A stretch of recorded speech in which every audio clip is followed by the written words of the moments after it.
যুক্তরাষ্ট্র বিশ্ব বাণিজ্যে বড় ধরনের পরিবর্তন আনতে যাচ্ছে। বাংলাদেশ সহ ১৬টি দেশের বিরুদ্ধে তদন্ত শুরুর ঘোষণা দিয়েছে ওয়াশিংটন।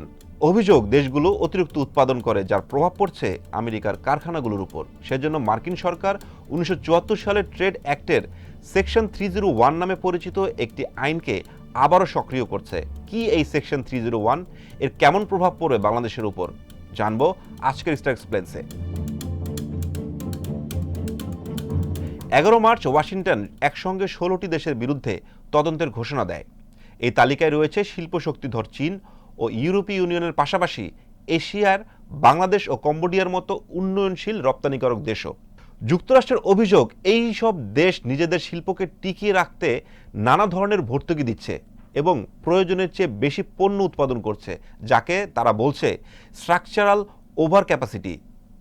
এর ফলে আমেরিকান শিল্প ক্ষতিগ্রস্ত হচ্ছে বলে দাবি ওয়াশিংটনের। এই সিদ্ধান্ত বুঝতে হলে সাম্প্রতিক একটি বড় আইনি ঘটনার দিকে তাকাতে হবে। যুক্তরাষ্ট্রের সুপ্রিম কোর্ট সম্প্রতি প্রেসিডেন্ট ডোনাল্ড ট্রাম্প প্রশাসনের আরোপ করা বিভিন্ন দেশের উপর শাস্তিমূলক কর বাতিল করে দিয়েছে। এরপর ট্রাম্প প্রশাসন সাময়িকভাবে সারা বিশ্বের উপর ১০% শুল্ক কর আরোপ করে, কিন্তু এই ব্যবস্থার মেয়াদ শেষ হবে ২৭ জুলাই। তাই নতুন কর আরোপের জন্য আইনি ভিত্তি তৈরি করতে যুক্তরাষ্ট্র আবারও সক্রিয় করেছে ১৯৭৪ সালের ট্রেড অ্যাক্টের সেকশন ৩০১ নামে পরিচিত শক্তিশালী আইনকে।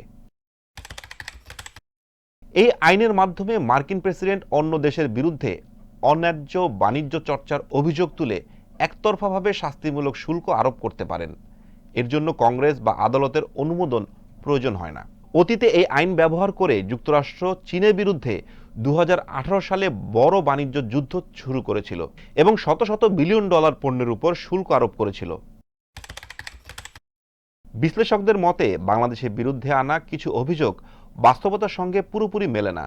উদাহরণ হিসেবে বলা হচ্ছে পোশাক শিল্পের কথা। বাংলাদেশের তৈরি পোশাক শিল্প মূলত অর্ডার ভিত্তিক, অর্থাৎ ওয়ালমার্ট বা টার্গেটের মতো কোনো ব্র্যান্ড অর্ডার না দিলে কারখানাগুলো নিজেরা পণ্য উৎপাদন করে না। তাই অতিরিক্ত উৎপাদনের অভিযোগ এখানে প্রযোজ্য নয় বলে মনে করছেন অনেক বিশেষজ্ঞ। একইভাবে বাংলাদেশের সিমেন্ট শিল্প মূলত দেশের সেতু ও অবকাঠামো নির্মাণের জন্য উৎপাদন করে। এই পণ্য যুক্তরাষ্ট্রের প্রায় রপ্তানিই হয় না। ফলে এটি আমেরিকার শিল্পের জন্য হুমকি, এমন যুক্তি দুর্বল বলে মনে করছেন অনেকেই। এই তদন্তের পরবর্তী ধাপ শুরু হবে দ্রুতই। ৫ মে ওয়াশিংটনের গণশুনানি হবে এবং এপ্রিলের মাঝামাঝি সময়ের মধ্যে লিখিত জবাব দিতে হবে। বিশেষজ্ঞদের মতে বাংলাদেশকে আবেগ নয়, তথ্য ও যুক্তি দিয়ে নিজেদের অবস্থান তুলে ধরতে হবে। বিশেষ করে দেখাতে হবে যে দেশের রপ্তানি মূলত বৈধ নিয়ম মেনেই চলছে। কারণ এই তদন্তের ফল যদি নতুন শুল্ক আরোপের দিকে গড়ায়, তাহলে বাংলাদেশের পোশাক শিল্প এবং লাখো কর্মসংস্থানের উপর বড় ধরনের চাপ তৈরি হতে পারে।